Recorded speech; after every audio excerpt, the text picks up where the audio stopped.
Bird Dog is a full-body balancing exercise that engages the pelvic floor. Start on all fours with wrists under shoulders and knees under hips.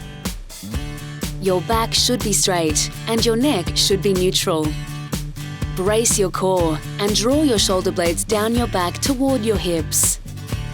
To start the move, simultaneously straighten and raise your left leg and right arm, keeping your pelvis and shoulders in a neutral position. Don't raise or lower your head. Hold for 2 seconds. Bend and lower your leg and arm back down to the starting position while maintaining stability.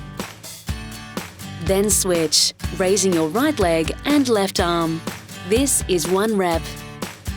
Complete 6 repetitions, rest and perform 2 additional sets. You can increase reps of this exercise as you feel more comfortable. This exercise is brought to you by Poise.